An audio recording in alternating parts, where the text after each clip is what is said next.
बिस्मिल्लाहिर्रहमानिर्रहीम। अस्सलाम वालेकुम। मैं हूं आपका होस्ट चौधरी फानज़ीर। अपने ऑफिशियल यूट्यूब चैनल पे आपको वेलकम कहता हूं। नाज़रीन, पीएसएल का ड्राफ्ट हुआ 2 दिन पहले, और उसके बाद कुछ उसके आफ्टर इफेक्ट अभी तक आ रहे हैं। 2 दिन पहले हमने देखा कि उसके बाद एहसान उल्लाह का एक इंटरव्यू सामने आया और उन्होंने कहा कि मैं पीएसएल से रिटायरमेंट लेता हूं। और उन्होंने कुछ अर्सा पहले भी ये कहा था कि शायद मैं मजदूरी शुरू कर दूंगा अगर मुझे अपॉर्चुनिटी नहीं मिल रही। बट उसके बाद उन्होंने डोमेस्टिक, हमने देखा, T20 कप खेला भी, कुछ मैचेस खेले, बट उसमें काफ़ी रन्स हुए। तो लोगों को लगा कि शायद अभी उनका पेस इस तरह नहीं है, उनको दोबारा थोड़ा रीहैब करना चाहिए। जब वो पीएसएल में पिक नहीं हुए, तो फिर उसके बाद उन्होंने एक एग्रेशन शो किया, वो काफ़ी डिसअपॉइंटेड नज़र आए और उन्होंने रिटायरमेंट का अनाउंस किया। बट उसके बाद आज की अपडेट ये थी कि उन्होंने रिटायरमेंट वापस ले लिए। मैंने उनसे कांटेक्ट किया, मेरी अभी कुछ देर पहले उनसे बात हुई, उनसे डिटेल में मैंने पूछा क्या किसी के राब्ते के बाद आपने फ़ैसला किया, क्या रीज़न हुई। उन्होंने कहा कि नहीं, मेरा रिटायरमेंट लेने का फ़ैसला भी अपना था और वापस लेने का भी फ़ैसला मेरा अपना है। और मैंने इसको समझा कि नहीं, मैं हर फोरम पे जहाँ अपॉर्चुनिटी मिलेगी डोमेस्टिक में, पीएसएल में परफॉर्म करके पाकिस्तान की तरफ आऊँगा। तो ओबियसली ये उनके, हम डिसीजन की रिस्पेक्ट करते हैं। बट मुझे लगता है कि कहीं ना कहीं थोड़ा सा वो इमोशनल था, और शायद उस वजह से किया। बट ये ऑनेस्ट फ्रेंचाइज ओनर पे भी आता है, ख़ासतौर पे मुल्तान सुल्तान की बात करें तो ये उनकी कमोडिटी थी। जैसे आप लाहौर के अंदर को देखते हैं कि वो अपने प्लेयर की हमेशा लेके चलते हैं, कोई परफॉर्म करता नहीं करता। जैसे अभी रिसेंटली अब्दुल्ला शफीक की फॉर्म नहीं है, तो उन्होंने पिक किया, रिटेन किया, उसको लेके चल रहे हैं। तो ये मेरा ख्याल है कि अगर आप एक प्लेयर, आपका फ्यूचर एसेट है, या आपने उसको पाकिस्तान के लिए ही तैयार किया, चले इस तरह ले लेते हैं, तो अगर आप एक सीज़न में उसको ज़्यादा चांसेस नहीं भी देते, तो डगआउट में रखते, साथ कैरी करते, तो शायद उसका मोराल अच्छा होता, और वो शायद आपके लिए और पाकिस्तान के लिए फ्यूचर में, और शायद एज ए पर्सन भी, वो आपको ज़्यादा वैल्यू भी करता। और आई नो कि ये बिज़नेस मॉडल है, आप सिर्फ फाइनेंशियल्स को देखते हैं, ऐसा नहीं है। बट कई चीज़ें होती हैं जो फाइनेंशियल से बियॉन्ड होती हैं, और अगर कल को वो आके दोबारा अपनी फॉर्म गेन करता है और आगे करता है, तो वो सबसे ज़्यादा क्रेडिट भी आपको ही मिलना था कि आपने मुश्किल टाइम के ऊपर साथ दिया। देखिए, अच्छे टाइम में तो सब साथ देते हैं, और जब आप सुपरस्टार होते हैं तो हर कोई कहता है मैंने आपको पिक करना है, और शायद जब वो फॉर्म में था तो आप उसको पिक भी करते रहे। बट अगर ये थोड़ा सा उसका मुश्किल फेज़ था, तो उसमें मेरा मानना है कि आपको उसको कैरी करना चाहिए था, जो कि ज़्यादती हुई मुल्तान सुल्तान की तरफ से, और शायद कहीं ना कहीं बाकी फ्रेंचाइज भी इस पर रिस्पॉन्सिबल है। बट अच्छी चीज़ ये है कि इवेंचुअली उन्होंने खुद रियलाइज़ किया और उन्होंने अपनी रिटायरमेंट वापस ली।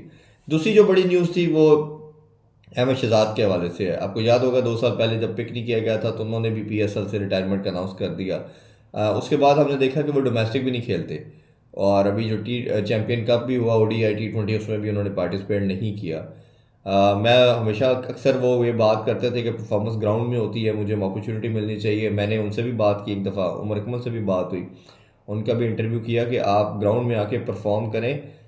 जो परफॉर्मेंस है वो छुप के नहीं होगी, जब परफॉर्म करेंगे तो कोई आपको ऐसा माइकल लाल नहीं है जो आपको बाहर बिठा सके।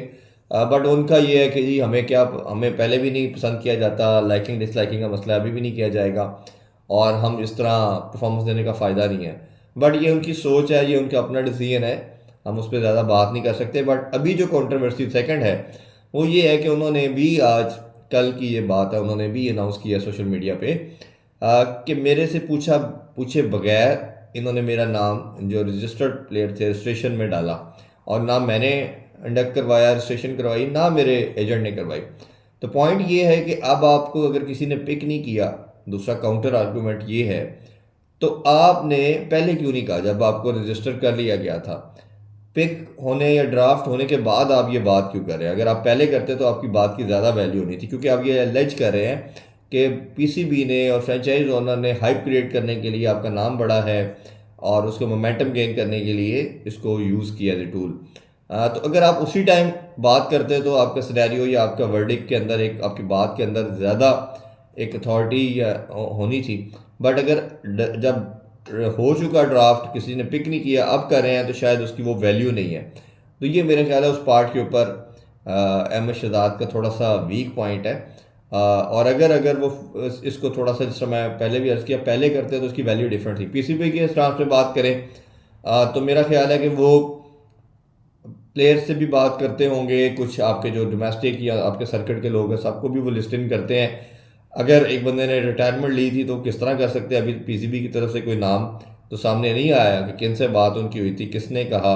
ये हम देखते हैं कि पीसीबी की तरफ से भी क्या कोई स्टांस आता है इस हवाले से या नहीं।